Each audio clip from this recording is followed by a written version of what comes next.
wabarakatuh. Perkenalkan, kami dari kelompok 2 atas nama Murasyidah Masri NIM 520014 dan Jalil NIM 520002 dari Prodi Pendidikan Matematika Fakultas Keguruan dan Ilmu Pengetahuan Universitas Muhammadiyah Bone. Pada kesempatan kali ini, kami akan menyampaikan materi terkait mata kuliah statistik terapan. Nah, pada kesempatan kali ini, kami akan membahas tentang subbab yaitu hipotesis. Di bawah arahan dosen pengampu Bapak Rusdi SPD MPD. Nah, sebelum melangkah terlebih jauh, kita terlebih dahulu harus mengetahui apa itu hipotesis. Sebagai mahasiswa, kita tentunya sudah tidak asing dengan hipotesis, karena dalam sebuah penelitian, misalnya akan menyusun skripsi dan tesis, tentunya kita akan melakukan atau membuat yang namanya hipotesis. Nah, hipotesis sendiri berasal dari dua kata, yaitu hipo dan tesis. Hipo artinya sementara atau lemah keberadaannya, sedangkan tesis artinya teori atau pendapat. Jadi dapat dikatakan bahwa hipotesis merupakan jawaban sementara atau pendapat yang masih lemah dan harus diputuskan untuk menerima atau menolak hipotesis tersebut dengan melakukan uji hipotesis. Nah, hipotesis di sini dapat berguna dalam menuntun atau mengarahkan penelitian yang selanjutnya. Ciri-ciri hipotesis. Ciri-ciri hipotesis terbagi 6. Yang pertama, hipotesis harus menyesuaikan dengan hubungan. Yang kedua, hipotesis harus sesuai dengan fakta. Yang ketiga, hipotesis harus berhubungan dengan ilmu serta sesuai dengan tumbuhnya ilmu pengetahuan. Keempat, hipotesis harus dapat diuji. Kelima, hipotesis harus sederhana. Keenam, disusun dengan kalimat deklaratif, tidak menggunakan istilah seharusnya. Nah, selanjutnya tentu hipotesis ini memiliki beberapa kegunaan. Yang pertama, hipotesis dapat memberikan penjelasan sementara terkait dengan gejala-gejala serta memudahkan perluasan pengetahuan dalam suatu bidang tertentu. Nah, selain itu, hipotesis juga dapat memberikan suatu pernyataan hubungan yang berlangsung dan dapat diuji dalam suatu penelitian.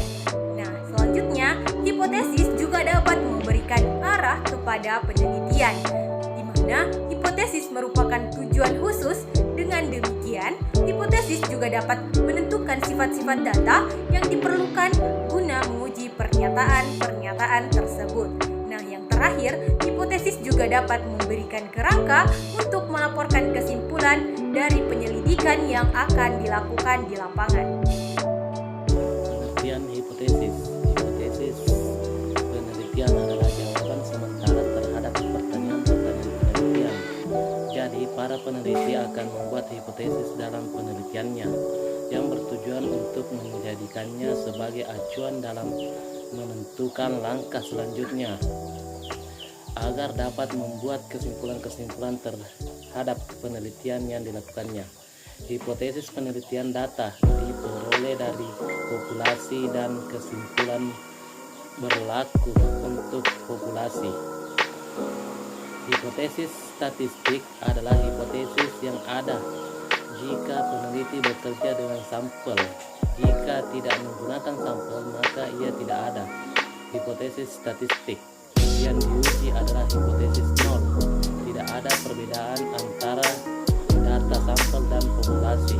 Hipotesis statistik data dikumpul dari sampel dan kesimpulan berlaku untuk populasi.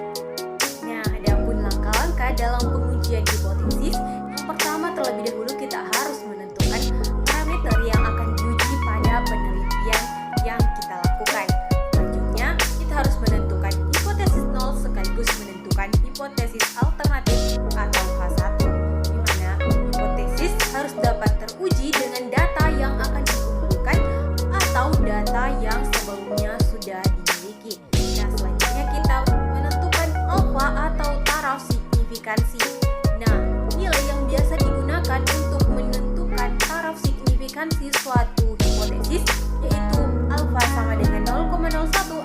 H sama dengan 0,05. Nah, langkah selanjutnya yaitu kita akan menentukan kriteria pengujian untuk menguji apakah H0 tersebut patut ditolak ataukah diterima.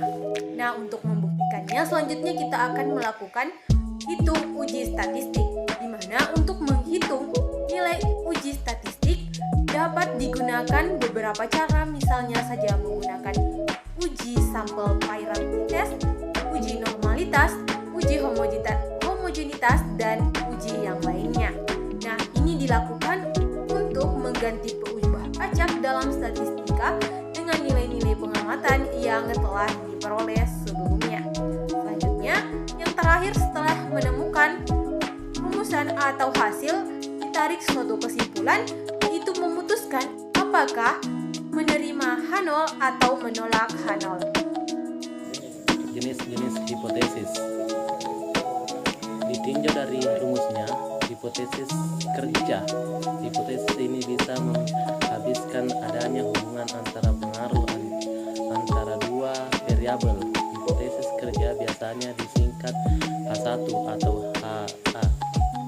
Kedua, hipotesis nol. Hipotesis ini ada bila peneliti bekerja dengan sampel hipotesis yang menyatakan tidak ada perbedaan hubungan interaksi atau pengaruh antara dua variabel. Hipotesis ini selalu diformulasikan untuk ditolak atau keberadaannya tidak ada. Hipotesis berdasarkan jumlah sampelnya. Pengujian hipotesis sampel besar. Pengujian hipotesis sampel besar adalah pengujian hipotesis yang menggunakan sampel lebih besar dari 30. Artinya N lebih kecil sama dengan 30. Pengujian hipotesis sampel kecil. Pengujian hipotesis sampel kecil adalah pengujian hipotesis yang menggunakan sampel lebih kecil atau sama dengan 30. N lebih kecil sama dengan 30. Selanjutnya, hipotesis dari proses pemerolehannya.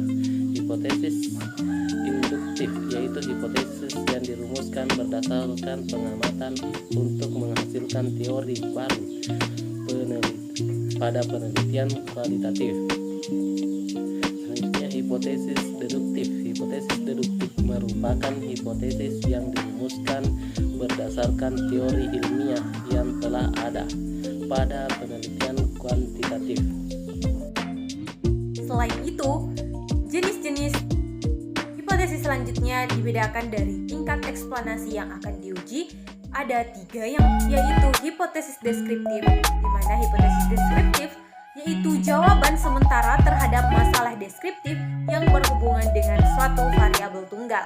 Nah, untuk yang selanjutnya yaitu hipotesis komparatif, di mana hipotesis komparatif diartikan sebagai jawaban sementara terhadap rumusan masalah yang mempertanyakan perbandingan antara dua variabel penelitian. Nah, untuk hipotesis yang ketiga adalah hipotesis asosiatif, di mana hipotesis asosiatif diartikan sebagai jawaban sementara terhadap suatu rumusan masalah yang mempertanyakan terkait dengan hubungan antara dua variabel dalam suatu penelitian. Berdasarkan arah hipotesisnya ada 2 uji satu pihak dan uji dua pihak. Nah, untuk uji satu pihak itu memprediksikan salah satu variabel pasti lebih tinggi daripada variabel-variabel yang lainnya. Nah, dalam ini terdapat 2, itu uji pihak kiri di mana lebih besar atau sama dengan dan lebih kecil dari variabel yang lainnya, sedangkan uji pihak kanan variabel 1 lebih kecil sama dengan dan juga lebih besar dari variabel yang lainnya. Kemudian yang kedua yaitu uji dua pihak, di mana uji dua pihak ini memprediksikan bahwa tidak akan ada variabel yang lebih tinggi dengan variabel yang lainnya. Biasanya dilambangkan dengan tanda sama dengan atau tanda tidak sama dengan. Contohnya, misalnya Anda meneliti apakah sebuah merek minuman bersoda mengandung alkohol, maka dapat dibuat suatu rumusan masalah apakah benar sebuah merek minuman soda mengandung alkohol. Maka maka akan ada dua hipotesis yang muncul, yaitu H0 dan HA. Untuk H0-nya, sebuah merek minuman soda mengandung alkohol, sedangkan H1-nya adalah sebuah merek minuman soda tidak mengandung alkohol. Nah, ada pun contoh untuk hipotesis komparatif, yaitu misalnya Anda meneliti apakah ada suatu perbedaan antara hasil belajar dengan metode pembelajaran pedagogi dan metode pembelajaran konvensional pada siswa kelas 6 sekolah B. Nah, maka Anda akan membuat rumusan masalah, yaitu adakah perbedaan hasil belajar antara metode pembelajaran pedagogi dan metode konvensional? Nah, dari sini akan memunculkan dua hipotesis baru, yaitu diantaranya yaitu H0 dan HA.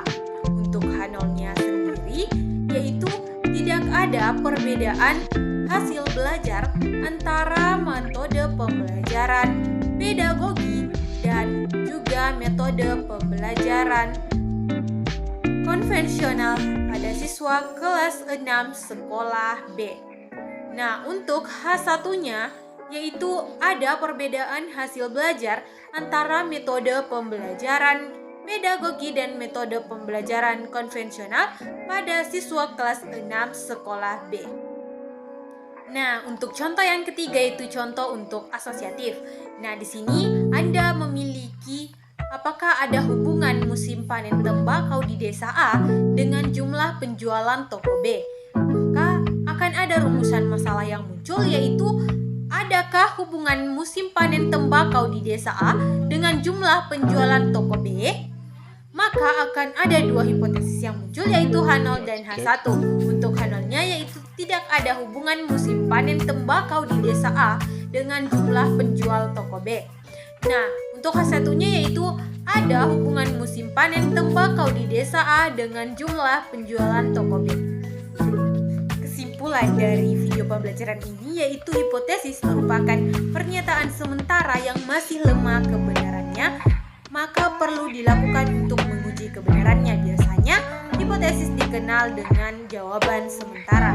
Nah, untuk itu akan dilakukan uji hipotesis, di mana uji hipotesis adalah metode pengambilan keputusan yang didasarkan suatu analisis data, baik yang terkontrol maupun yang tidak terkontrol, di mana untuk penerimaan dan penolakan hipotesis bergantung pada hasil penyelidikan terhadap faktor yang lainnya, di mana berbeda antara hipotesis penelitian dan hipotesis statistik.